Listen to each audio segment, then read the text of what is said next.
Ô, Alan, a gente sempre gosta de saber um pouco mais, né, do início da doutrina e o nome Alan tem alguma coisa a ver com a doutrina, com você, ou como que é esse início aí? Então deixa eu falar uma coisa. O meu nome já é Alan Moraes, como você pode dizer, né? Mas justamente devido ao Allan Kardec. Eu posso dizer a vocês, Éder, que eu sou espírita há 65 anos. Eu nasci dentro de uma família espírita.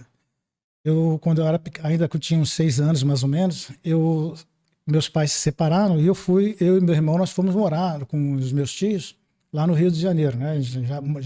Vivia lá. E meu tio, minha tia, meu avô e minha avó. E eles tinham mais 7 filhos. Mas eu e meu irmão, Família grande, né? nós éramos em 14 dentro de casa. E desde pequenininho, a gente sentava pequenininho, acho que não conseguia nem encostar o pé no chão, mas a gente já sentava para fazer evangelho no lar toda quinta-feira. Meu tio comandava o evangelho no lar. A minha tia também era médium. Depois de um determinado momento, ela recebia o Caboclo Rui, que dava um passe em cada um de nós e dava conselho, enfim. Então, esse convívio com a doutrina espírita vem assim desde os tempos mesmo de família. Então, você imagina, 14 pessoas fazendo o evangelho no ar é quase como se fosse uma assistência, né? Então, meu tio lia o evangelho, a gente comentava, às vezes um filho comentava alguma coisa, então, quando já estava aprendendo a ler também, lia alguma coisa do evangelho. Então, desde muito pequeno, eu costumo dizer que desde muito pequeno eu sempre fui espírita. E que eu tenha registro de começando assim com o espiritismo, isso vem do meu bisavô, chamado Júlio Boixá, e a minha bisavó chamava Amélia Lengruber Boixá. E a família Boixá, ela chegou no Brasil em torno de 1819, com uma pessoa chamada Henri Joseph Boixá. Então, eles chegaram no Rio de Janeiro e depois de algum tempo eles fundaram uma colônia chamada como é que se diz? A Nova Friburgo, lá no Rio de Janeiro. Foi onde eles, né, começou tudo isso. Então, a minha avó contava muitas histórias do meu bisavô. Contava as histórias, porque ele sempre fazia curas, né? Então, elas tinham muitas histórias. Luz do Monte Azul, algumas outras histórias que é Acho bastante que assim que o interessantes. espiritismo veio pro Brasil, ele já se Eles aproximou, né? Porque já se aproximou, ele já não, assim, exatamente como que a doutrina espírita apareceu para eles, mas né, como que começou, eu não tenho assim tanto registro, mas eu sei que desde os meus bisavós esse fator da mediunidade, da mediunidade de cura, isso sempre existiu, né? Então, os meus tios eram médios, meu pai era médio, minha tia era média, então a mediunidade sempre existiu dentro da nossa família. Isso foi até. Eu vivi dentro desse domínio até onde eu fui morar em Recife. Meu pai foi transferido para Recife, eu fui morar em Recife e terminei afastando um pouco da doutrina. Aí entrei na época lá, entrei numa seita religiosa chamada Perfect Livre, uma seita bastante espiritualista também, muito legal, consegui me entender. Depois de muito tempo, retornei a São Paulo, mas não voltei diretamente para a doutrina espírita. Terminei depois de algum tempo casando, e em 1986, mais ou menos, eu encontrei essa casa espírita lá em São Paulo, chamada Seara Bendita. Foi quando eu resolvi realmente voltar para o espiritismo. Fiz os cursos que eu tinha que fazer, mas por questão de trabalho, trabalhando de madrugada, a coisa ficava difícil de comparecer. Mas, efetivamente, resumindo, em torno de 94, 95, eu resolvi retomar de uma vez por toda e voltar à doutrina espírita de uma vez por toda, né, nessa casa Seara Bendita. Então, eu terminei o estudo, fiz mais um ano de capacitação que eu tinha que fazer, né, e fui começar a trabalhar. E logo que eu terminei meu curso de mediúnica, eu fui convidado para poder ser monitor da classe e começar a ajudar. E foi a partir daí que acho que eu tomei gosto pela área de ensino e pela área de exposição evangélica. Aí eu passei 7 anos dando aula. Fui fazendo curso de exposição evangélica, fui fazendo cursos de expositor de ensino. E teve um fato bastante importante que me ajudou muito, né, nessa parte de exposição evangélica, que eu tive um curso lá na Seara Bendita com um cara que é chamado Alquíndaro Oliveira. Então ele é um cara bastante conhecido no mercado, ele faz palestras assim como é que se falar em público, técnicas de não, apresentação. não somente espiritismo, né? Não, não, não. O espiritismo, como ele era espírita, ele trouxe essa técnica para poder passar para a gente, né? Então você pode ver, eu estou com um papel aqui e o Alquíndaro ele sempre falou com a gente, né? Nunca deixe de anotar, fazer as suas anotações e ir seguindo. Porque senão você se perde. Você começa a falar sobre um objetivo, depois se perde, depois não sabe como voltar. Então, esse aqui é o objetivo. E como nós estamos falando aqui do nosso tema, a questão da palestra espírita, ela é fundamental por um processo de renovação. E deixa eu te perguntar, mesmo anotando e tendo esse cronograma da palestra, ainda assim tem espaço para uma intuição? Sim. Às vezes, porque a gente ouve muito dizer que às vezes a espiritualidade, quase sempre, né? Não às vezes, utiliza do expositor para passar um recado para alguém que precisa, mas mesmo assim tem esse espaço para trazer algo que não está necessariamente anotado. Exatamente. E isso é muito bom você ter tocado nesse ponto pelo seguinte, porque o Alquinda ele fala justamente isso. O tema ele está na sua cabeça. Certo. Você desenvolveu, você trouxe os tópicos. Naquele momento que você está passando alguma coisa, então se eu parei aqui, naquele momento vem uma inspiração e eu posso trazer alguma coisa. Trago um incentivo, falo sobre alguma coisa, um aspecto, e como logo em seguida eu paro, eu continuo no tema sem me perder. Entendi. Então, esse é que digamos assim, uma dica para quem... Equilibrar, né? Não preparar, mas ter essa liberdade de poder intuição voltar. E também não deixar de preparar nada, né? Não dá para ser só o intuitivo, né? Não. E o Alquinda sempre dizia pra gente, o dia que um expositor de evangelho entrar de uma forma tranquila para fazer uma palestra, ele vai se perder. Aquela ansiedade, aquele coração batendo um pouco mais, ele tem que existir ali, aquela tensão. Logo depois, você já está preparado, sua ficha já está ali, você já sabe o que fazer, já tem o conteúdo para falar. Naquele momento, a espiritualidade te ajuda e você continua a desenvolver toda a sua palestra, né? Então, ela é bastante importante. Então, atualmente, eu trabalho na Seara Bendita fazendo palestras quinzenalmente numa área, que a gente chama numa assistência chamada A2, onde é uma palestra mais aberta ao público. E trabalho também hoje como coordenador de classe num curso chamado Aprendizes do Evangelho. Nós estamos, cada turma se forma em 3 anos, são 3 anos de curso, e nós vamos formar esse ano uma turma que vai entrar base da aliança ou não?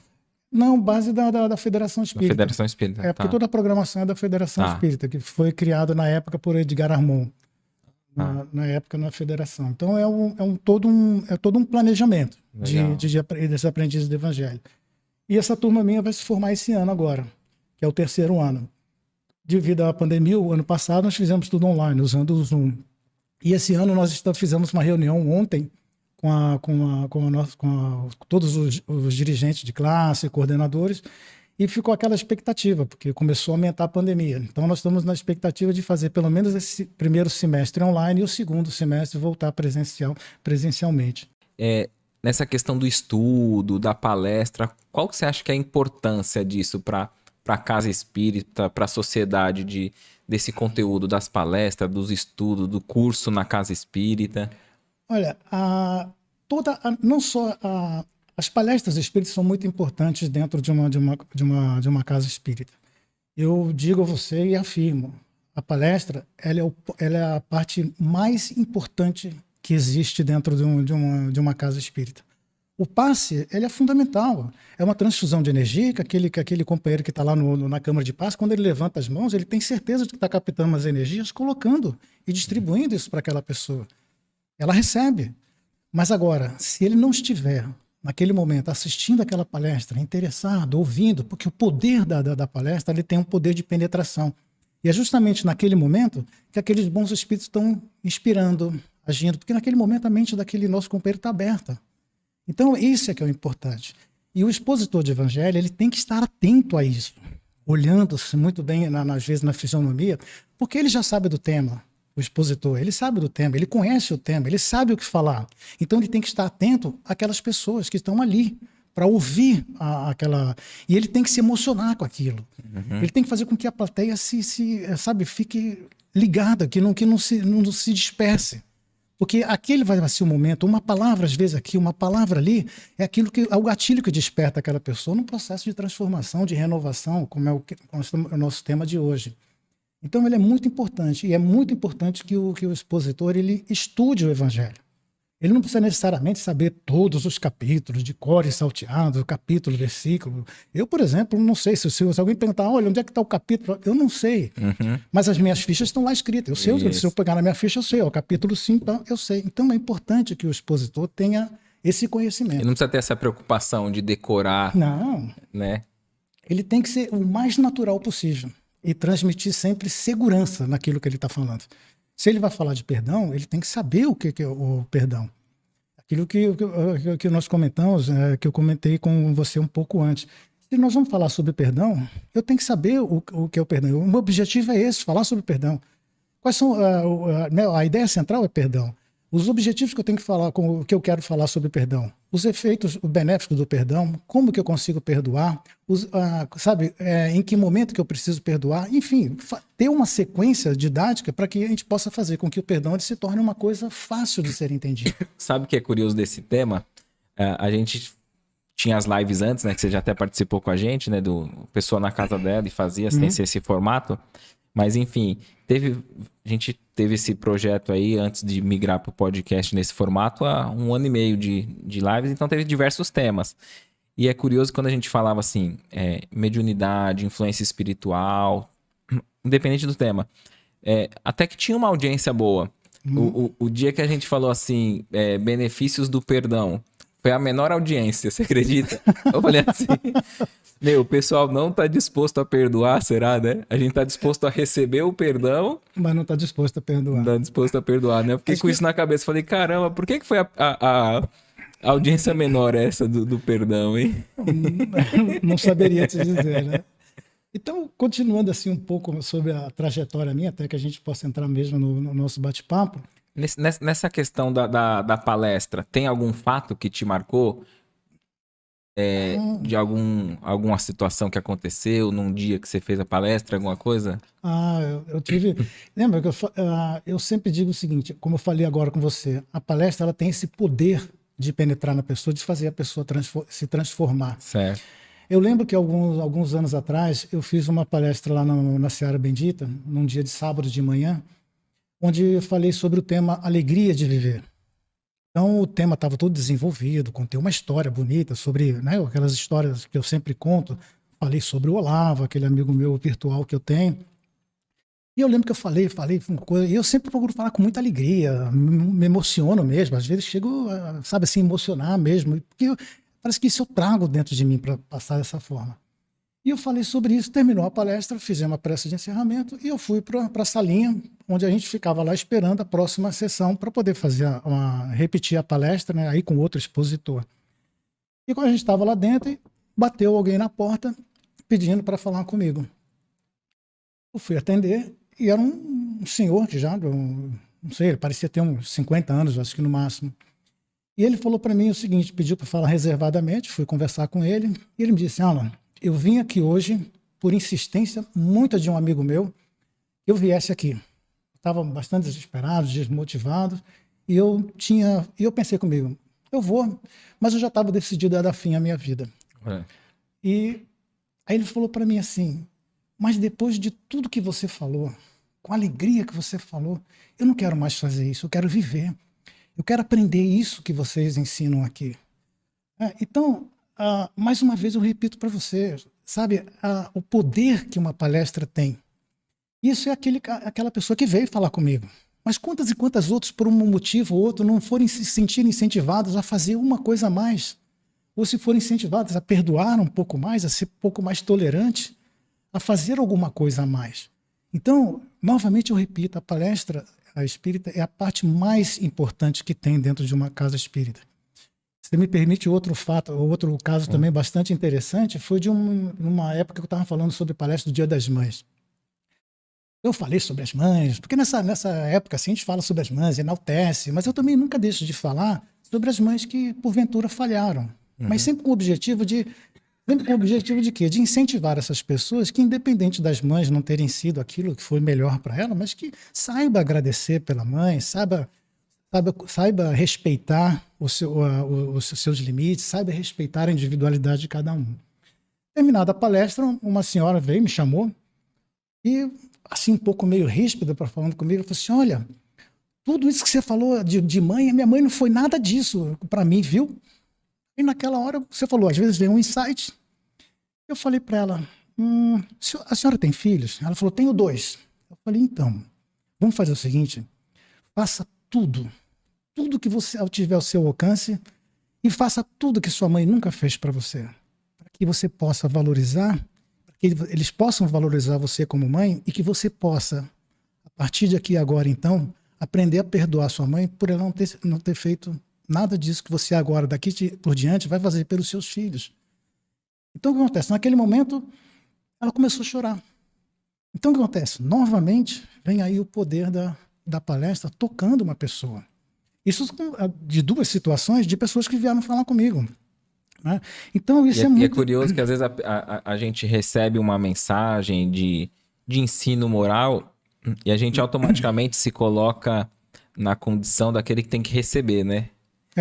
Não naquele que tem que exercer e fazer aquilo, né? Então, assim, às vezes a gente vê, parece, não recebi esse amor todo da mãe. Mas esquece que a gente também... nós temos a função também somos de pai e mãe, né? Pai e mãe. Nós temos a responsabilidade também de fazer. Então, nós temos essa responsabilidade como pais. E a responsabilidade do expositor de uma sala de assistido, ou mesmo de uma classe de aula, a responsabilidade dele não é enaltecer só o lado glamouroso da mãe, mas fazer com que as pessoas possam refletir sobre eventuais falhas que ocorrem com a gente, ocorreram com nossos pais, podem ocorrer com os nossos filhos, e nós temos que saber tratar disso. E temos que falar sobre tudo isso de uma forma, assim, sabe, de uma forma tranquila, sem alterações, sem culpas, sem apontar uma coisa ou outra, mas falando de uma forma plena para que as pessoas possam se sentir leves, sem nenhum constrangimento. Sair melhor do que chegou, né? Na palestra. Então, esse é o objetivo da palestra espírita, né? Então, o que acontece? Quando eu cheguei em 2016, eu resolvi vir para Praia Grande. Você morava em São Paulo? Morava em São Paulo. Passei 42 anos lá em São Paulo, acho que quase 40 anos em São Paulo. E eu resolvi vir para cá em 2016, porque como eu trabalho em home office desde 2016, para mim não seria nenhum problema vir para cá, morar aqui na praia, e retornar uma vez por semana, não só para ir na Seara, mas como trabalhar, passar o dia trabalhando e depois à noite na Seara e voltava. Então isso, e eu encontrei uma casa aqui muito legal, que eu gostei muito, que é o NEC, é o Núcleo Espírita Casa do Caminho. Então já faz uns 3 anos, mais ou menos, que eu frequento todas as terças-feiras, e uma vez por mês eu também faço uma palestra, procuro fazer com esses mesmos jeitos, sabe, envolvendo, às vezes me emocionando pessoas, enfim, é uma coisa que eu gosto. O NEC tá aberto ao público? Ou já tá aberto ao público, retornou o ano passado, aberto, mas ainda tomando aqueles cuidados, né? Máscara, um pouco de distanciamento, mas com as pessoas, e é muito importante a pessoa ter essa oportunidade de participar. E eu também faço eventualmente uma vez por mês numa casa chamada Núcleo Espírita Emmanuel, que também fica lá no Real, né? E essa casa espírita Seara, a Seara Bendita, é uma casa, assim, né, diferente das casas aqui espíritas aqui ainda na Praia Grande, são pequenas, mas você vê, às vezes São Paulo tudo é extremamente grandioso, né? A Seara Bendita hoje, se você considerar eu como um trabalhador da casa espírita, de lá, tem o passista, tem o coordenador de classe, tem o expositor. Então, se considerar todos os trabalhadores, nós temos em torno de aproximadamente 2.400 e poucos trabalhadores. Caramba! Alunos que estão inscritos nos cursos, dá em torno de 4.800 a 4.900. Legal. Né? Então, você vê, é uma casa grande. Então, lá eu trabalho com aquele coisa, mas é um pequeno. Deixa eu te perguntar, desculpa te cortar, né? Porque senão às vezes acaba passando, eu esqueço de... Você acha que lá tem uma demanda, uma procura do público? Ou também tem ali o modo que foi coordenado, o modo que a diretoria levou a casa? Porque assim, vamos supor, aqui na Praia Grande tem bastante casas pequenas e tudo bem, mas você acha que também cabe esse tipo de casa com um alcance maior, com um público maior? Olha, a Seara Bendita, ela optou por até em 1900, se não me engano, acho que em 97, ela tinha um trabalho também de psicografia, algumas coisas que fazia aberto ao público, mas a partir de lá para cá, ela se especializou somente em uma coisa, em assistência e ensino. Então, existem casas espíritas, então ela se focou nisso. E muitas outras casas espíritas menores de lá de São Paulo enviam seus alunos para fazer o curso de desenvolvimento, porque são cursos bem... Entendi. sabe, são cursos, então ela se especializou nisso. Agora, tem outras casas que fazem o quê? Tem outras casas que tem mais aquele negócio de, como que é, operação de espiritismo, ou então, por exemplo, som de vibrações. Então, cada casa Tem a sua particularidade, tem a sua particularidade. E a Zé Bendita, ela se especializou nisso. Então, e outra coisa, como ela se especializou nisso, ela começou a treinar os seus expositores em todo esse conceito de como transmitir essa palestra. Então, hoje lá nós temos curso de expositor de ensino, tem curso de expositor de sala de aula, onde as pessoas aprendem técnicas de como fazer, de como se comportar, de como falar, tirar aqueles vícios do né, tirar os vícios de falar um português um pouco melhor, para que a gente consiga atingir não só aquela pessoa que é o nível mais alto, mas também do nível mais baixo, e que eles consigam se trazer. Esse meu amigo Olavo, ele tinha um outro amigo, que era amigo nosso comum, chamado Claerton. Você vê que eu uso os nomes assim, bem esquisitos, que é para as pessoas gravarem os nomes, né? Se eu botar João, Maria, ninguém vai lembrar. Não lembra. Então, o que acontece? Esse Olavo convidou esse amigo Claerton, porque o Claerton estava meio desanimado, triste, meio aborrecido com a família, uma série de coisas. E o Olavo convidou ele para ir assistir uma palestra numa casa espírita.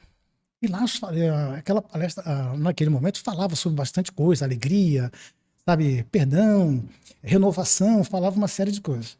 E o Claerton voltou para casa naquele dia quase assim que transformado, fascinado, porque ele ficava lembrando o tempo todo daquelas palavras amorosas que foram ditas ali naquela coisa. E ele chegou em casa já de uma forma diferente, né, conversando com a esposa, contando o que tinha ouvido naquele dia, naquela palestra. Foi dormir assim de uma forma bem melhor, em função daquela que ele ouviu na palestra. Quando foi no dia seguinte, o Claerton foi trabalhar, porque ele trabalha numa empresa de construção, de reforma e construção de teatros, museus, biblioteca, essas coisas. E o Claerton, ele estava lá consertando na porta principal do teatro, ele estava lá consertando algumas coisas na porta, e o engenheiro-chefe, ele estava no palco. Acho que ele ia começar a testar alguma coisa de acústica. Quando ele olhou assim, ele viu o Claerton lá. Falou, Claerton! E o Claerton olhou para ele assim, eu estou testando aqui a acústica, fala alguma coisa aí. Aí o Claerton ficou assim, sem saber o que falar. E o engenheiro, Claerton, fala alguma coisa aí alto. Aí o Claerton, assim, meio ainda incentivado, com tudo aquilo que ele ouviu no dia seguinte, ele falou, Jesus te ama!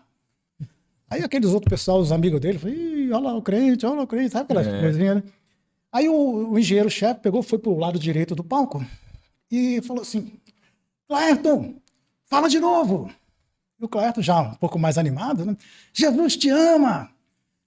Ele falou, perfeito. Aí ele foi para o lado esquerdo do palco e o engenheiro falou assim, Claerton, mais uma vez! Aí o Claerton, já todo alegre, cheio de amor, né? Falou, Jesus te ama! Cara, acho que deu mais ou menos uns 2 minutos, nem 1 minuto, 1 minuto e pouco. Entra pela porta principal do teatro um homem totalmente transformado, com uma arma na mão, e falando, quem foi que disse isso? Quem foi que disse isso? E naquele momento, tinha sempre o dedo duro, né? Uns amigos me falaram, ele ali, o Claerton. E o homem foi na direção do Claerton.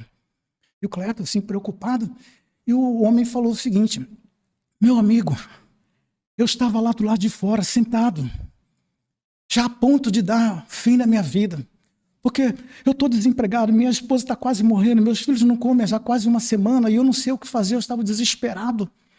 E a última coisa que eu fiz foi sentar ali na porta, ali naquela calçada, e, sabe, levar meu pensamento a Deus e falar, Pai, me ajuda, o que eu faço? Foi quando eu ouvi aquela voz dizendo, Jesus te ama. E eu falei, Pai, me fala mais uma vez, Pai. E aí, novamente eu ouvi aquela voz, Jesus te ama. Eu falei, Pai, você realmente me ama. Jesus me ama. Né? E foi quando eu ouvi pela 3ª vez, então, aquela voz falando, Jesus te ama. Né? E nisso começou a juntar todo mundo. O engenheiro-chefe, os amigos, todos. E o engenheiro chegou e falou o seguinte, olha, meu amigo, toma aqui um dinheirinho, compra um remédio para sua esposa, leva uma coisa. E imediatamente todos os amigos começaram a fazer também, coletar algumas coisas, fazer uma vaquinha, entregaram para ele, olha, volta aqui amanhã, que nós temos um serviço temporário, nós vamos te ajudar, enfim. E Então, o que acontece? É nesse momento, é aquilo que eu estou falando, que o poder de uma palestra ele pode mudar as pessoas. Então, você vê o seguinte, naquele momento, o Claerto ele foi tocado por aquela palestra no dia anterior. Foi tocado. E ficou com ele. E ficou com ele. Quando chegou no dia seguinte, né, por algum motivo, ele tocou o coração de mais uma pessoa que estava prestes a se matar. E logo depois disso, ele também tocou o coração de um engenheiro que, naquele momento, ficou condoído, e as pessoas começaram. Então, por exemplo, isso foi uma pessoa que foi tocada. E quantas outras não foram tocadas por isso? Quantas e quantas pessoas não começaram um processo interior de transformação para poder se melhorar? Então, alguma coisa sempre vem, com relação numa palestra, ela sempre vem e traz alguma coisa para as pessoas de bom, traz algumas coisas para as pessoas que elas possam pensar, refletir. A gente participava de uma feira de troca do livro, e aí a gente levava aquelas caixas de livro e distribuía na feira, né? Porque é feira de todos os gêneros, mas tem pessoas apaixonadas por literatura ali. E a gente colocava o banner, né? Livro grátis. E distribuía ali o Evangelho, o Livro dos Espíritos. E acabava distribuindo ali 100, 200, 300 livros num evento. E teve uma data que mudaram o evento. Então era todo último sábado dos meses pares. E mudaram, porque ia ter um feriado, alguma coisa, sem ser o penúltimo feriado, o último sábado. E ninguém ficou sabendo do evento, o evento tinha pouca pessoa. Mesmo assim, a gente levou os 300 livros e nada de distribuir os livros.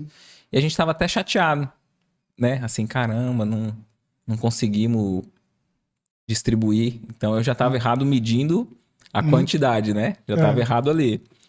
E aí veio duas pessoas. Primeiro veio uma senhora e falou, ó, eu vou pegar esse evangelho porque eu e meu marido somos espírita e vamos retomar o evangelho no lar. E a gente só não tinha retomado ainda agora, já estávamos com a ideia porque não estava o livro. Vou retomar o evangelho no lar por causa desse livro. E pegou o livro. Eu falei, tá bom, entregamos né? Não foi os 300, mas foi um. Aí veio uma outra moça, ó, eu posso pegar outro? Eu peguei na semana passada um pra mim, mas eu dei pra minha irmã que tá presa, que ela vai começar a fazer o evangelho lá dentro do presídio com as internas. Eu posso pegar outro pra mim? Eu falei, perfeito. E aí ficou essa lição comigo, de não medir. Você vê que a espiritualidade ali permitiu que eu tivesse aquele feedback pra não querer medir, né? Quantos outros, às vezes, tá recebendo bem ali, que a gente tá sendo apenas um instrumento, mas a gente nunca vai saber, né? Exatamente. E você falou uma coisa muito interessante, que eu queria fazer uma analogia novamente voltando à questão da palestra. Se você pensar bem, hoje um palestrante de uma casa espírita, ele é como o semeador que saiu a semear. Ele joga as sementes. Ele joga com amor, com carinho. Mas a gente sabe que algumas vão cair na estrada. Outras vão cair nos espinheiros, vão cair nos pedregulhos. Mas em algumas ela vai frutificar. Agora, eu não posso estar preocupado se aquela pessoa ouviu ou não ouviu. É um semeador que saiu a semear. Eu não posso perder a alegria de falar. Eu não posso perder a emoção de falar. Eu não posso perder o objetivo de falar. Porque se eu ficar imaginando, quantas pessoas será que se transformaram? Não. Quantas estão assistindo a gente? Quantas estão assistindo a gente? Não, eu vou entrar num processo que aí vai entrar vaidade, orgulho. Isso para um expositor de ensino é muito perigoso. O expositor de evangelho é muito perigoso da pessoa começar a ter esse processo de vaidade. E aí é onde cai, né? É onde justamente cai. É onde a pessoa cai e passa a ter um processo. Aí ele começa a entrar num processo de queda porque a vaidade tocou. Então, se ele se considerar como um semeador que saiba semear, semeia. Leva o evangelho de uma forma simples, de uma forma amorosa, para que as pessoas possam ter oportunidade e sem exigir. Como eu falei assim, vamos pegar o que nós tínhamos como proposta hoje, falar um pouco de renovação. Alan, desculpa te cortar antes de entrar nesse tema. Eu fiquei curioso. Tem algum fato da tua juventude, alguma coisa dos seus avós, da tua família, né? Que você passou sobre essa parte, né? Da família já espírita. Tem algum caso, algum tema? Tenho sim, eu até trouxe, ó, tá vendo? Foi bom você lembrar que eu tenho um livro aqui, que é o seguinte, ó, Quando os Fantasmas se Divertem. Que legal. É um livro muito legal, foi escrito há muitos anos por uma pessoa, um repórter chamado Carlos Embaçaí. E como eu falei do meu bisavô, né, ele tinha esses negócios, essa mediunidade de cura, essas coisas. E nesse livro ele traz um capítulo especial falando sobre esse meu bisavô, e o capítulo 10 falando curandeiro ou curador. E tem uma passagem aqui muito interessante que eu queria até ler para você aqui, para você ver a forma com que. E essas eram histórias que a minha avó contava, né? Então, aqui ele conta esse trechinho de uma cura que ele fez.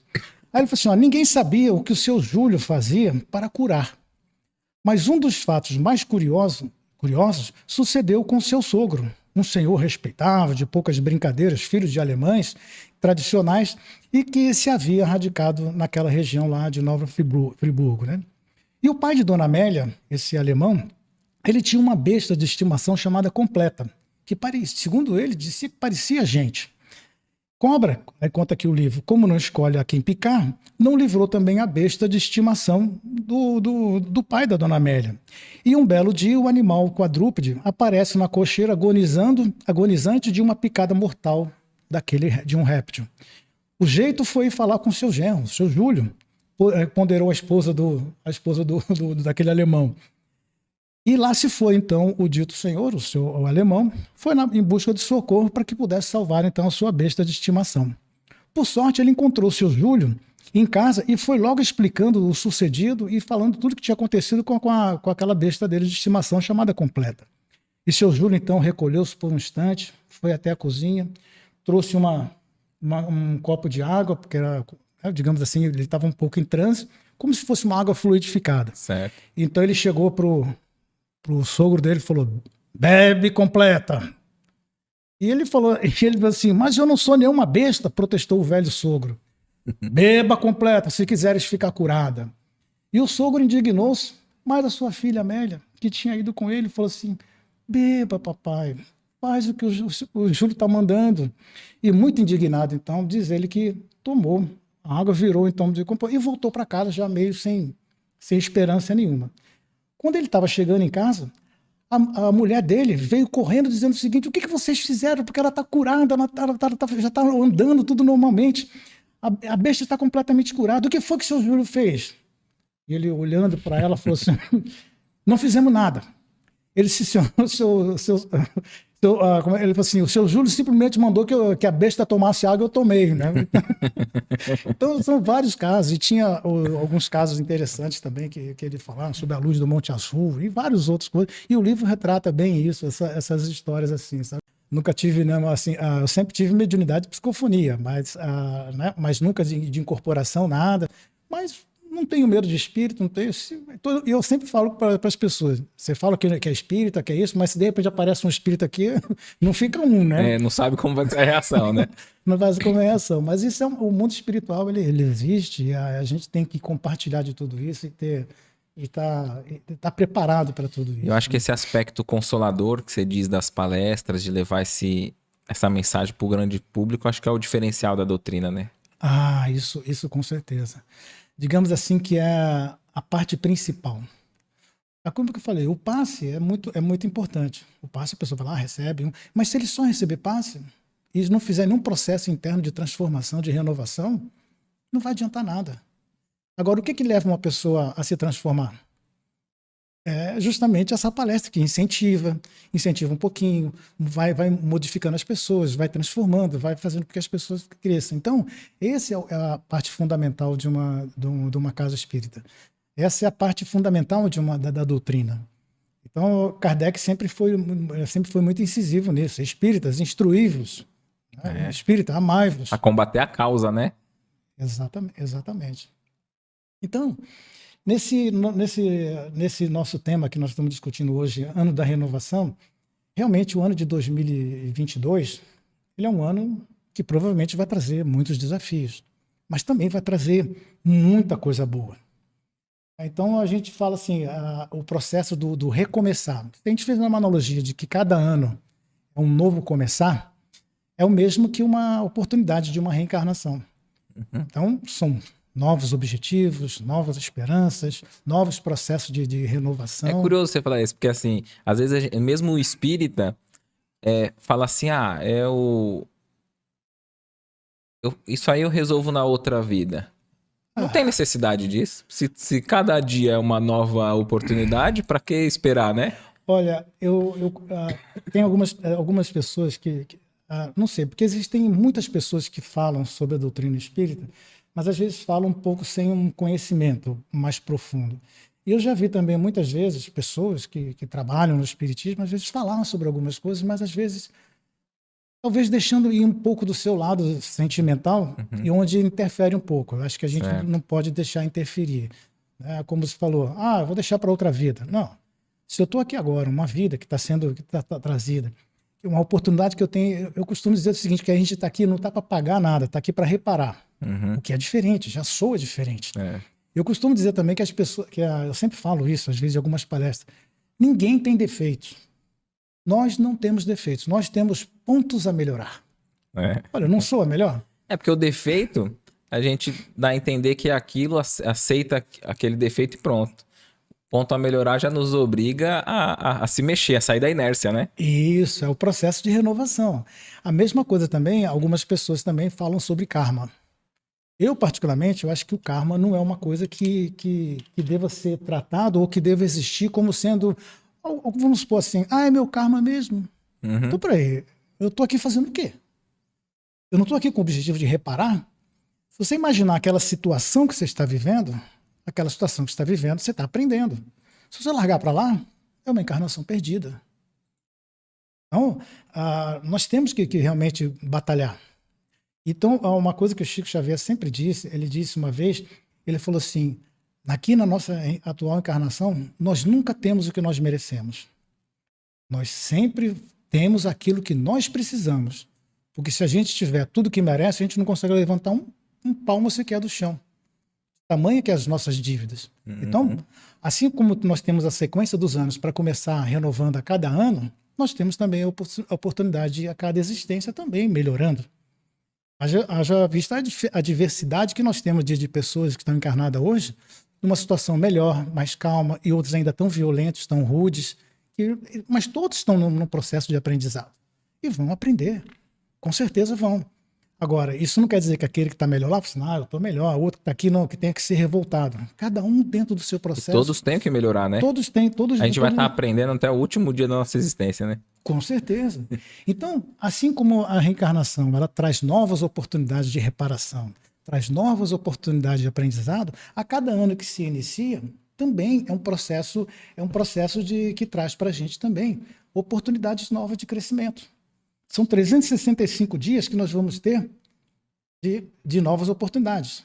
São 365 oportunidades de conservar o nosso passado, as coisas boas que nós tivemos no ano que passou. Não devemos, por exemplo, ficar só lembrando das coisas ruins. Por exemplo, se eu perguntar para você ou para algumas pessoas, ou alguém que estiver assistindo a gente... inclusive, quem quiser fazer pergunta, interagir com a gente... Fica à vontade aí para ir. Então, por exemplo, se eu fizer uma pergunta, não só para você, Éder, mas para todas as pessoas que estão aqui assistindo a gente agora, se eu falar assim, me fale 5 coisas ruins que aconteceu com você o ano passado. Nossa, a pessoa... Só 5? A pessoa vai falar assim, ela vai dizer, a pessoa pode até te perguntar, você quer que eu traga por ordem de data, por ordem alfabética, por ordem, sabe? Agora, se você perguntar, me fala 3 coisas boas que aconteceram, a pessoa vai falar, pode ser que não lembre. Por quê? Porque nós não temos o costume de registrar as coisas boas que nós temos, que nós recebemos. Nós não temos esse costume de registrar as coisas boas. Poxa vida, se você olhar por esse prisma, olha quanta coisa boa aconteceu no ano passado. Com você, com as pessoas que estão assistindo a gente.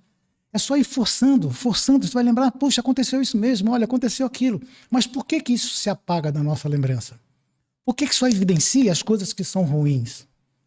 Então, esse processo de renovação, nós temos que mudar o foco. É mudar o foco para poder fazer assim. Aí, como eu disse, é construir novos ideais. Construir novos processos, novos sonhos. Eu falo sempre que nós devemos construir sonhos e ideais. ou pelo menos imaginar inicialmente, e depois começar a construir num processo de renovação, de transformação. Porque se você começa a construir desejos, os desejos simplesmente eles se desfazem, porque eles não conseguem suportar as vicissitudes que a vida traz. Já os ideais, os sonhos, não. Eles são alimentados e retroalimentados de acordo com as coisas boas que vão acontecendo, a cada passo que você dá em rumo à perfeição.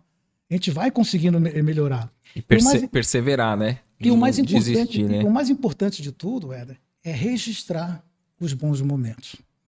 Isso me lembrou um caso bastante interessante do meu amigo Olavo, que ele me contou. Ele disse que teve alguns anos atrás, num país do Oriente, ele então visitou vários museus, igrejas antigas, visitou várias coisas, vários lugares bonitos naquele país antigo do Oriente, lá longínquo do Oriente. Mas ele disse que uma coisa chamou muita atenção dele. Ele disse que quando ele passou por um cemitério, na entrada da cidade, estava escrito bem grande assim: visite nosso cemitério e aprenda a viver. Ele olhou aquilo e falou assim: nossa, como assim visite o nosso cemitério e aprenda a viver? E ele foi lá para poder conhecer. Então ele chegou, assim que ele entrou, ele viu aquela paz, um cemitério extremamente florido, aquele ambiente perfumado de muitas flores, de muitas coisas. E ele ficou assim, aquela paz interior realmente trouxe. Então ele ficou muito animado. E ele começou então a andar pelas vielas, tinha umas lápides muito bonitas, e ele começou a reparar que tinha o nome da pessoa, e lá dizia o seguinte: viveu 5 anos, 8 meses e 3 dias. Aí depois, andando mais à frente, ele falou assim: viveu 9 anos, 5 meses e 7 dias. E ele começou andando, e aquilo começou chamando a atenção dele, porque aí quando chegou, ele começou a quase que como se fosse ficar triste. Ele começou a ficar realmente triste, porque ele não viu ali. Criança, né? Ele não viu ali nenhuma daquelas pessoas que viveu 30 anos, viveu coisa. Não, é só 8, 9, 10, 8, 9, 10, 7, 5. E ele começou a sair, aí começou a ficar triste. Ele falou assim: poxa, como que eu vou aprender a viver num cemitério desse? E aí um pouco enxugando as lágrimas, estava saindo do cemitério, quando o zelador do cemitério chamou ele, falou assim: meu filho, vem aqui. Por que você está tão triste assim? Porque isso me deixou muito triste, porque é um cemitério, parece que só tem crianças aqui. Ninguém nunca aqui parece que viveu mais do que 8 anos ou 9 anos. Aí o zelador deu um grande sorriso e falou: não, meu amigo, deixa eu te contar. É costume da nossa cidade aqui, do nosso povo, quando o jovem atinge a idade de 15 anos, ele ganha uma caderneta. Então, na caderneta do lado esquerdo, ele é orientado. A cada momento de felicidade, de alegria, de prazer que ele teve na vida, ele escreve aquele momento de felicidade. E do lado direito, ele coloca quanto tempo aquilo durou. Se durou 1 semana, 1 dia, 2 dias, 15 dias. E assim vai. Então, a cada momento de felicidade, ele é orientado a escrever. E ele faz isso até o fim da vida. Quando chega no fim da vida e que aquela pessoa retorna à pátria espiritual, nós recolhemos a cadernetinha, somamos todos os momentos de felicidade e compilamos isso tudo como sendo anos. Aí ele ficou assim, pensando naquilo tudo. Ele ficou pensando naquilo tudo. Então, você veja só, Éder, o que essa própria história pode trazer para a gente de conceito da forma que eu estou vivendo, que nós estamos vivendo. Você lembra que logo um pouco antes eu falei que a gente registra só as coisas ruins? Isso. E a gente nunca registra as coisas boas, né? Então, todos nós passamos por momentos difíceis, de vicissitudes, passando por momentos ruins, às vezes é uma perda de um emprego, é uma doença que vem com a gente, mas nós temos muitos momentos bons. Momentos de angústia também faz parte da nossa vida, né? Então, mas a grande maioria, como eu disse, se esquece de registrar aqueles momentos bons. E nós perdemos essa oportunidade. Nós vamos registrando na nossa mente só as coisas ruins. E nós lembramos das pessoas. E naquele momento ruim, o que acontece? Quando a gente lembra daquela pessoa, parece que sobe uma angústia no nosso coração, sobe aquela coisa que você já começa a ficar sem ar, o seu organismo todo começa a se transformar, e uma sensação de vibração negativa, você automaticamente direciona para aquela pessoa. E descarrega em si mesmo também, né? Em si mesmo também. Então, o que acontece? Nós perdemos a oportunidade. E, no entanto, momentos bons, momentos de alegrias, E o mais importante, como eu digo, nós esquecemos de registrar os momentos bons que acontecem na nossa vida. Porque se a gente for lembrar, tem muitos momentos bons que acontecem. Geralmente, como eu disse, nós fazemos o contrário. Nós registramos somente os momentos ruins. Então, o que eu queria até pegar e combinar aqui, ou pelo menos se for o caso, fazer uma sugestão para todas essas pessoas que estão nos ouvindo, até mesmo você, Éder. Perfeito. Vamos fazer o seguinte, vamos comprar, a partir de amanhã, comprar uma cadernetinha Isso. e deixar com a gente. Teve um momento bom de alegria? Registra ali. Nossa, hoje eu tive uma felicidade, um momento bom, alegre, tal, uma coisa. E depois de um tempo, registra ali quanto tempo aquilo durou. Compra uma cadernetinha para sua esposa, para os seus filhos, enfim, vamos incentivar. E se a gente fizer esse exercício durante todo o ano agora de 2022, provavelmente quando a gente chegar no final do ano, e nós abrimos nossas cadernetinhas, se nós contarmos, nós vamos ver lá quanto tempo de felicidade nós tivemos. A gente nem lembra, né? Fala, como foi olha, bom. Olha, foi legal isso aqui. E se a gente tiver esse costume, nós vamos poder sentar numa ceia de Natal, por exemplo, e falar assim, agora você, Joãozinho, fala aí os momentos de felicidade que você teve. Ele vai contar com alegria. E nós vamos ter uma noite repleta de muita alegria. Entendeu? Esse aqui é como eu falo, o poder das palestras, eles levam a gente a fazer isso. Aqui eu contei uma pequena história onde leva a gente a fazer isso, que nos incentiva. Né? Então, o objetivo qual é? Provavelmente não seja nem o ponto de comprar uma caderneta, mas se quiser comprar uma caderneta e registrar um momento bom, isso vai ajudar a gente. Não tem contraindicação, né? Não tem contraindicação. E até mesmo para quem está num momento de depressão, né? Sim. Às vezes a pessoa está num momento de tristeza por um momento, alguma coisa, alguma prova, alguma coisa da vida e esse focar no pessimismo parece que vai escurecendo a vida de tal forma que fica quase impossível, né? Enxergar a quantidade de bênçãos, né? Que a gente recebe. Então, a gente, muitas vezes, o que acontece? No momento que a gente resolve, opta por registrar as coisas ruins, o que acontece? Pode vir um monte de coisa boa que você não olha. E a gente se sente o mais infeliz do mundo, né? Parece que tudo de ruim só tá vindo no nosso endereço, né? Então, se a gente pegar assim, recebi uma coisa ruim agora, alguém chegou e fez uma coisa, mentiu para mim, me xingou, fez alguma coisa, pô, esquece. Vamos deixar isso para lá. Porque daqui a pouco aparece uma coisa boa, registra. Então, se for o caso, compre a cadernetinha. Bota lá, né? Não esquece de registrar. Mas o que eu falei, a gente normalmente não registra as coisas boas, só registra as coisas ruins. Então, é curioso, né? Igual um vídeo. A gente sobe um vídeo, aí tem lá 300 likes. Aí tem um dislike. Pra baixo. E a gente fala, caramba, 300 pessoas gostaram. A gente fala assim, caramba, por que esse cara não gostou? Ou então, quem será esse cara? Quem será esse cara? Não, e a gente dá mais ênfase, né? Mais ênfase daquele que botou o like do que aqueles outros 300 que gostaram. Verdade. Então, sabe, mas parece que isso é um processo nosso, automático nosso, porque nós fomos ensinados assim. Nós fomos ensinados dessa forma. Qual a importância da prece na vida do espírita para recomeçar, para esse recomeço? Olha, a prece talvez seja a parte, assim, uma parte muito importante para uma pessoa que se diz espírita. Né? Primeiro pelo seguinte, você viu que logo no começo, quando nós fizemos essa abertura, né? Quando eu fiz, vamos expandindo as nossas aulas, vamos expandindo a nossa mente, é que naquele momento que você vai fazer uma oração, é naquele momento onde a gente simplesmente se expande. E aqueles mentores que estão junto conosco, nosso mentor amigo, aquele que nos ajuda, é justamente naquele momento, daquela prece, que ele vai começar a simplesmente soltar aquelas palavras, aquelas sugestões boas, naquele momento. E nós fazemos uma prece naquele momento, pedimos, e parece que quase como por encanto, logo depois fazemos a nossa prece, fazemos o nosso evangelho no lar, ou fazendo uma prece pedindo forças para fazer isso, e normalmente, lógico que a gente não pode ter a pretensão de logo acabou a coisa, ficar esperando, peraí, será que hora que vai chegar, né? Uhum. Não é assim, mas o espírito ele tem que ter esse costume de se render a esse processo de uma prece no objetivo de pedir. E quando ele faz no processo de pedir, ele faz como se fosse um comprometimento. Ele simplesmente se compromete a se expandir, a ser receptivo, a partir do momento também que ele se compromete a trabalhar. Ele se compromete também a fazer uma contrapartida. Porque não é só os espíritos que estão ajudando a gente. né, fazendo tudo isso. A gente não são só eles que são, como é que se diz, os responsáveis por tudo, eles nos ajudam. Então a prece, ela é fundamental. E a prece também dentro, quando começa uma exposição evangélica, a prece é justamente para isso, para aquele momento, aquelas pessoas abrirem seus corações, aí onde entra todos aqueles espíritos amigos, cada um deles, os seus mentores de cada um deles, quase como se fosse num processo de envolvendo, ali abre a mente daquela pessoa, preparando ele para aquele momento. Então, a partir daí, começou a palestra, pronto.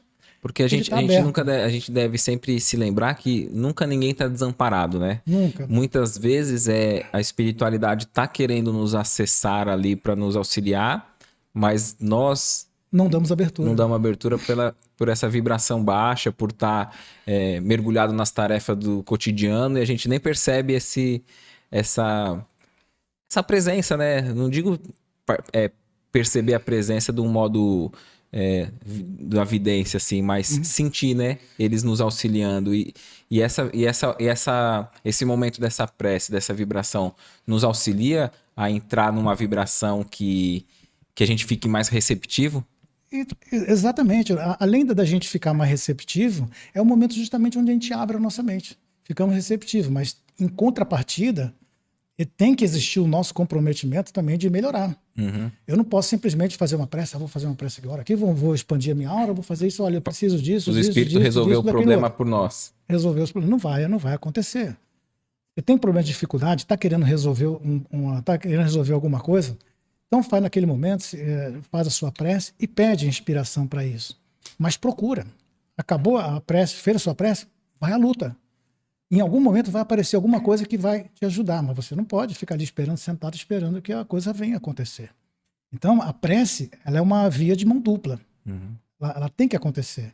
E só fazendo um adendo, eu acho que a melhor oportunidade que nós temos de exercitar uma prece é quando nós fazemos o nosso evangelho no lar. É uma oportunidade que nós temos, eu recomendo muito isso, já fiz diversas palestras ensinando como faz o evangelho no lar, de uma forma simples, sem exageros, sem muita formalidade. Mas temos que cumprir.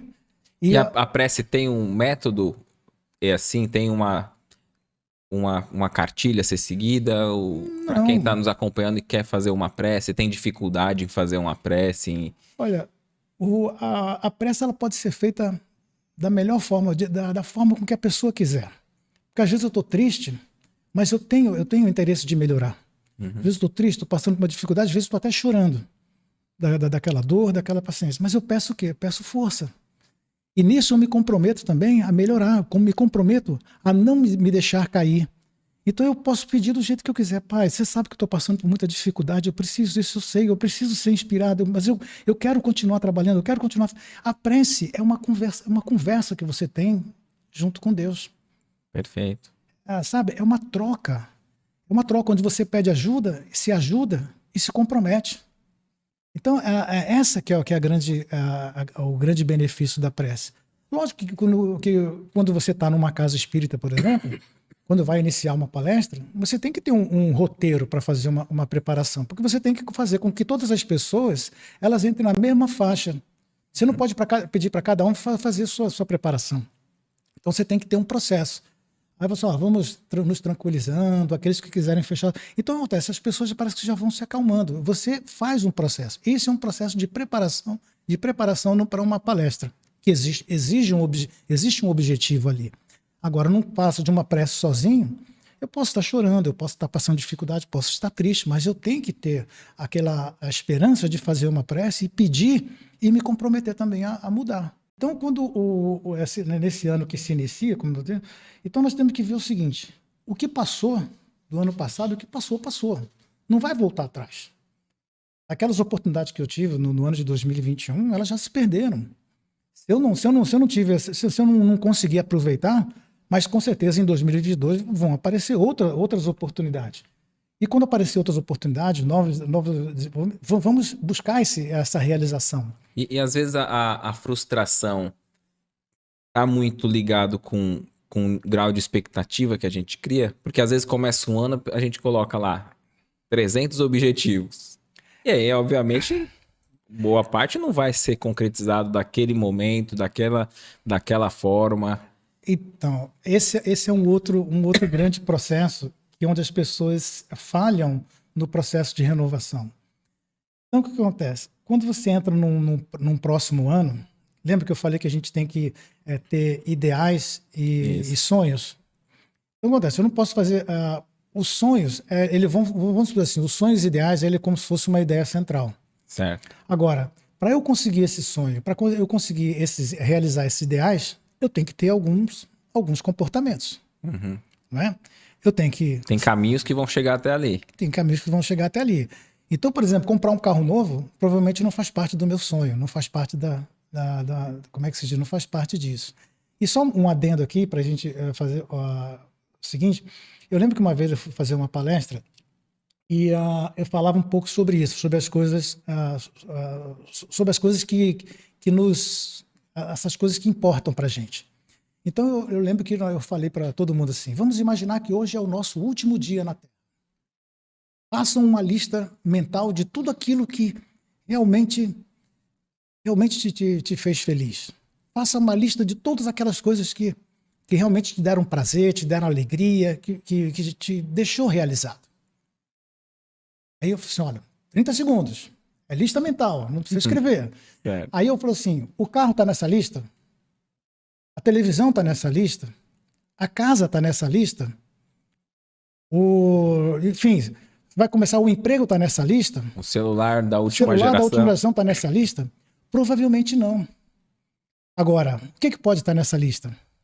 O seu casamento, o nascimento de um filho, uma oportunidade de encontrar amigos antigos, sabe? Uma vida amorosa, uma vida plena, de uma família alegre. Então, normalmente, como é que se diz? Nós não damos importância às coisas materiais. Então, isso é uma coisa instintiva dentro de cada um de nós. Nós, instintivamente, mesmo que a gente não saiba, a gente valoriza muito mais as coisas espirituais do que as coisas materiais. Então, isso é interessante para a gente. E geralmente é o tipo de coisa que a gente não coloca na nossa lista de afazeres, né?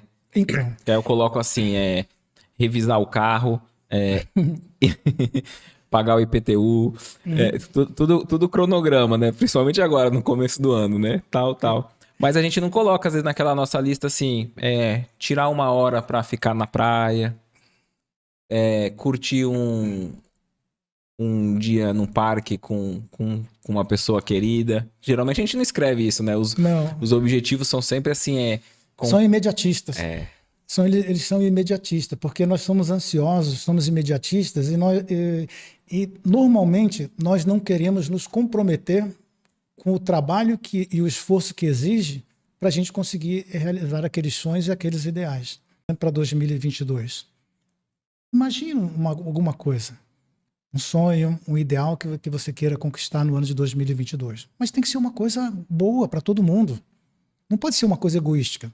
Perfeito. Sei lá, posso ter uma realização, posso fazer algumas coisas, enfim. E depois começa a construir micros atividades e micros afazeres que possam garantir a construção gradativa e perene daquele teu ideal e daquele teu sonho.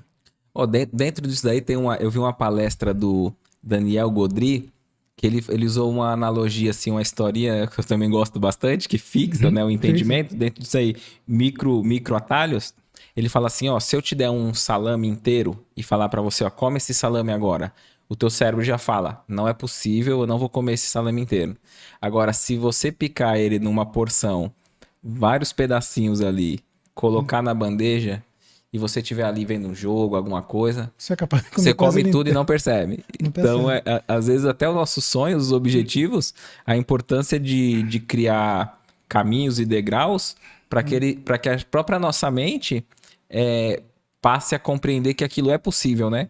Porque senão parece um sonho muito grande, um ideal muito grande, a gente já, né, tá muito distante para mim, não tem como, e a gente já nem se empenha em executar, né? Olha, o meu filho, eu tenho um filho chamado Henrique, e no WhatsApp dele sempre tem aquelas mensagens que a pessoa deixa ali, escrito algumas coisas, né? No meu tem lá assim, a vontade é a maior potência da alma, coisa que eu gosto lá. Mas meu filho, ele tem lá escrito o seguinte, o impossível é conseguido em pequenas partes. Então isso é verdade. Isso. Então, por exemplo, se você agora também a gente não pode construir ideais que sejam praticamente quase que impossíveis de fazer. Nós temos que ter ideais e sonhos, e como é que se diz assim, sonhos ideais que possam ser alcançáveis. Aquilo que eu falei, desejos, eles são frágeis. Eles não conseguem suportar as vicissitudes da vida. E aquele desejo simplesmente cai. Né? Então, esse ano de 2022, ele vai ser bom da mesma forma como nós fizermos que ele seja bom. E ele vai ser ruim quanto nós fizermos para que ele seja ruim. O ano novo será assim. Esse ano que se inicia, ele será bom sim, desde que nós optemos pela renovação. Renovação de ser mais tolerante, ser mais paciente, enfim. Não aquelas as ideias que nós comumente fazemos. Não, mas é ter um propósito de vida. Minha expectativa de viver, como eu disse, é continuar fazendo minhas palestras até os meus 110 anos. Mas tem pessoas, ninguém nunca espera morrer no dia seguinte. E nós temos que viver de ideais e de sonhos. Mas para isso nós temos que construir. Não posso mais usar o conceito do karma. É meu karma mesmo, não vou fazer nada. Sempre foi assim, vai ser assim. Ó dor, ó vida. Enfim, não vai adiantar nada. Então, tudo isso vai exigir um esforço muito grande de cada um de nós. Então, por exemplo, se nós não exercitarmos a tolerância durante esse processo nosso de conquista dos nossos sonhos, dos nossos ideais, se a gente não tiver a tolerância, com certeza, nós não teremos, então, os elementos básicos para poder suportar as vicissitudes da vida ou mesmo a intolerância de outras pessoas. Então, veja que nós temos que exercitar algumas coisas. Se a gente também, por exemplo, não cultivar a disciplina, eu estou falando de disciplina no sentido geral, né? Não a disciplina para alguma coisa ou para obedecer, não, a disciplina mesmo. A disciplina, se você considerar como sendo o evangelho uma necessidade de você ter uma disciplina para poder cumprir, as coisas elas vão se mostrar para a gente de uma forma tumultuada. E a gente não vai conseguir, porque elas vão se atropelar, nós vamos nos atropelar. Então, a disciplina também é ponto fundamental para a nossa transformação. Tolerância... Até para o espírita, né? Essa palavra ficou bem conhecida naquela história naquele fato, né? O primeiro encontro do Emmanuel com o Chico Xavier, né? Na beira do rio, que o Chico gostava de ir. Ele falou, ó, a gente tem uma tarefa de psicografar, trazer alguns livros através do seu intermédio, mas tem 3 coisas fundamentais, né? Aí a primeira, disciplina. Aí o Chico, e a segunda, disciplina, e a terceira, disciplina. Então, você vê que se ele não tivesse a disciplina na vida dele, não teria conseguido fazer o que... Então, dentro dos processos que estou falando aqui de renovação, desse processo nosso de renovação, eu falei aqui sobre tolerância, falei sobre disciplina, e tem um outro aspecto que é muito importante para o nosso processo de transformação e a gente conseguir a nossa renovação, que é boa vontade.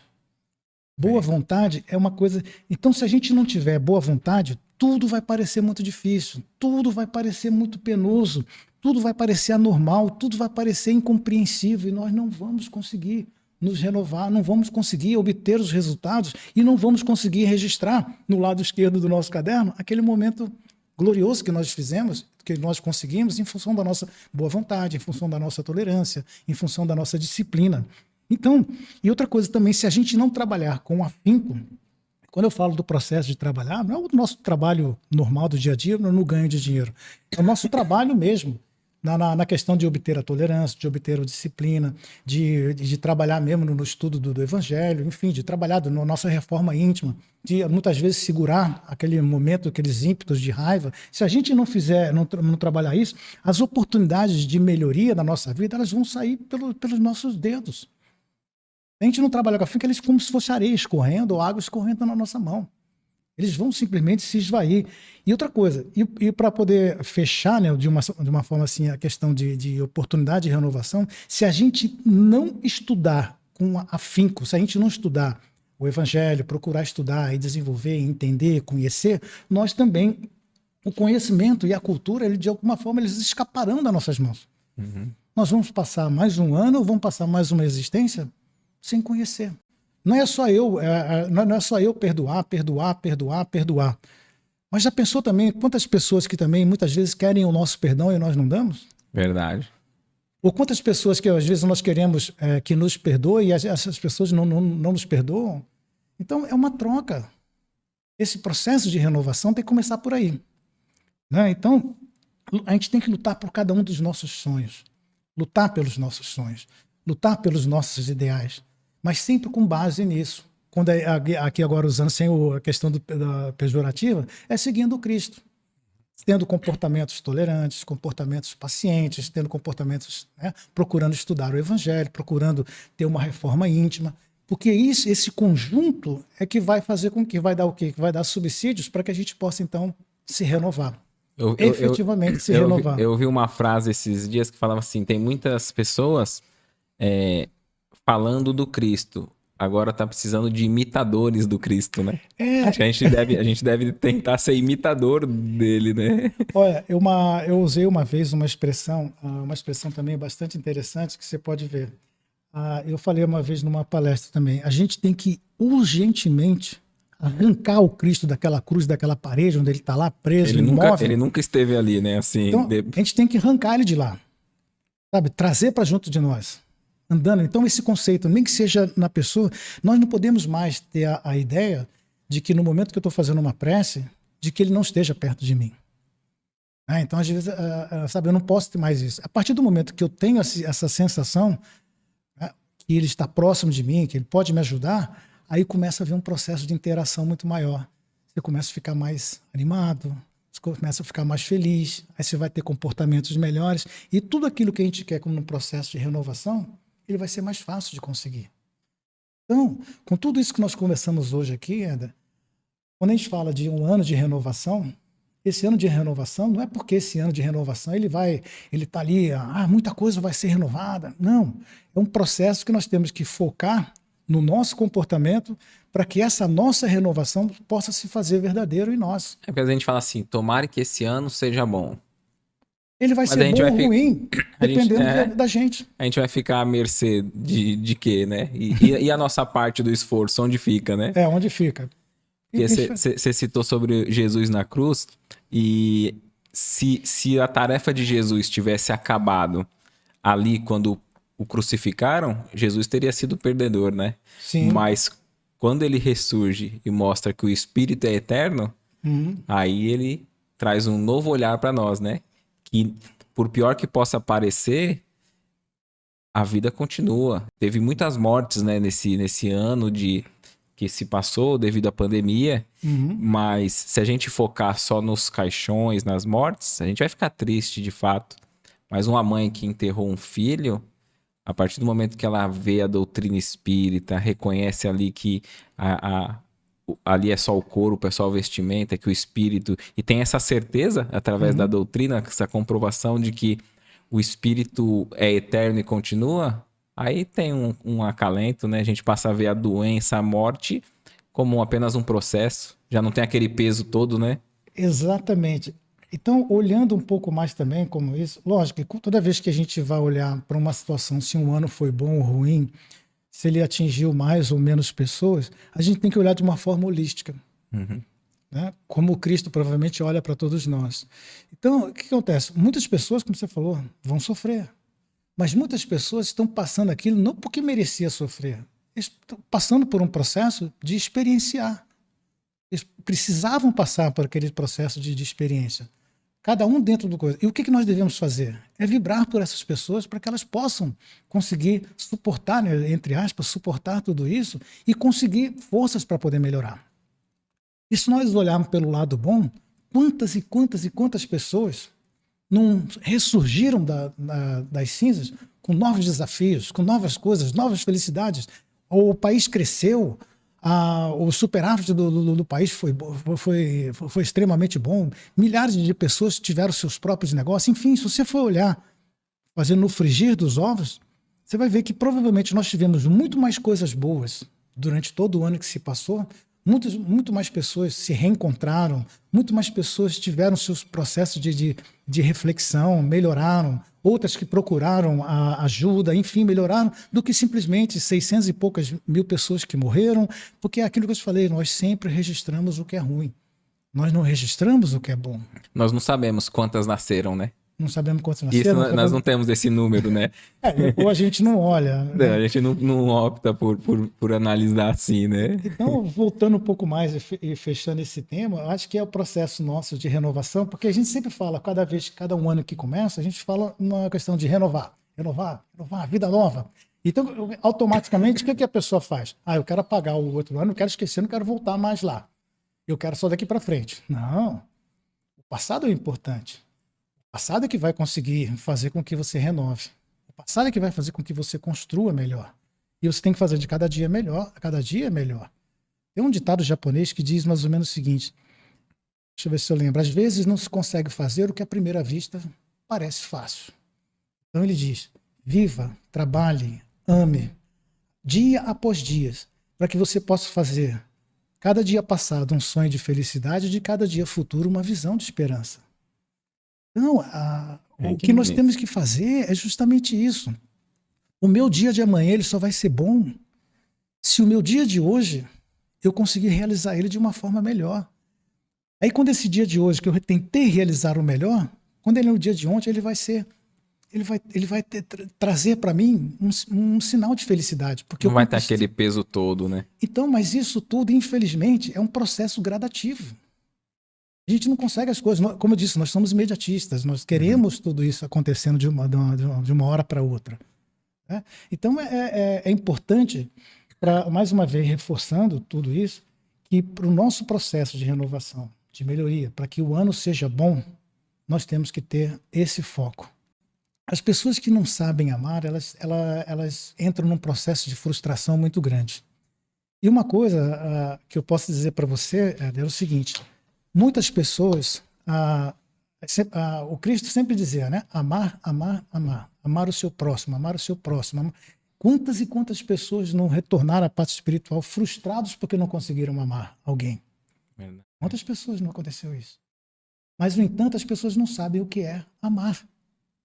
A gente ainda nem aprendeu a amar, né? Não aprendeu. Temos ainda um amor possessivo.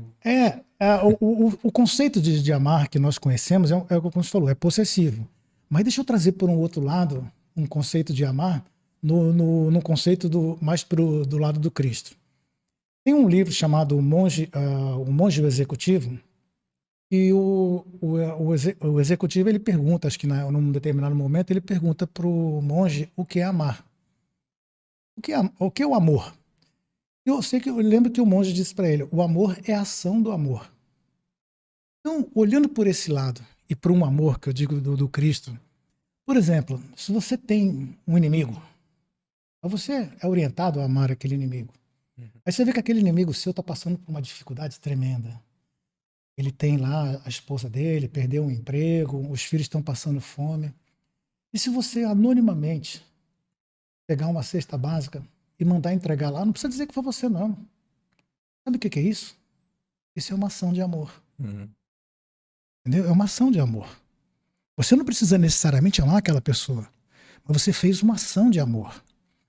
Você tem outra, aí você começa a fazer ações de amor. Então, através do exercício das ações de amor, aí entra a paciência, a tolerância, a vontade, a disciplina. Essas pequenas ações de amor, quando você menos perceber, você vai estar amando. O amar não significa a proximidade daquelas pessoas que convivem com você. Não significa a proximidade. O amar significa isso, servir. É por isso que o monge diz, o amor é a ação do amor. Então, a partir do momento que nós começarmos com as nossas ações de amor, dentro conciliando tudo isso, aquilo que eu já disse aqui, não vou nem repetir, tolerância, paciência, disciplina, boa vontade, tudo isso aliado às ações de amor, o nosso ano vai ser muito bom. Perfeito, perfeito. Vai ser um ano extremamente feliz, extremamente bom para cada um de nós.